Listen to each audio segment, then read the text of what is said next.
ISS नजरिए से मुतासिर भारतीय हुकूमत कश्मीरियों पर मजालिम ढा रही है। हिंदुत्व कंट्रोल के बायस भारतीय मुसलमानों की जिंदगियां खतरे में हैं।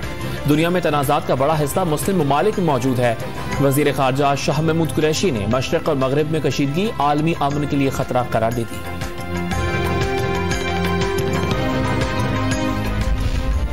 कश्मीरियों को आलमी करारदादों के मुताबिक हक़ खुद इरादियत देने का मुतालबा। फलस्तीनियों की नस्ल कुशी की मजम्मत।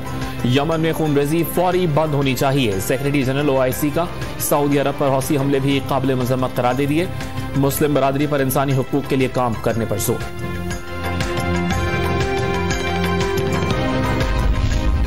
इंसानी बुनियादों पर ट्रस्ट फंड का कयाम खुशाइन। नकल मकानी करने वालों की मदद की जा सकेगी। सऊदी वजीर खारजा फैसल बिन फरहान का OIC इजलास से खिताब। जनरल असम्बली में इस्लामोफोबिया के खिलाफ करारदाद की मंजूरी उम्मा की कामयाबी करार दे दी। एशियाई तरक्याती बैंक ने पाकिस्तान के लिए $30 करोड़ कर्ज की मंजूरी दे दी। सिक्योरिटी एक्सचेंज कमीशन और स्टॉक एक्सचेंज में इस्लाहात की जा सकेंगी।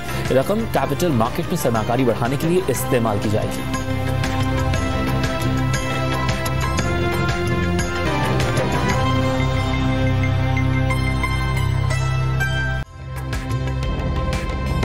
ताज़ा तरीन वीडियोस के लिए हमारा YouTube चैनल सब्सक्राइब करके बेल आइकन प्रेस करिए ताकि आपको मिले हर अपडेट सबसे पहले।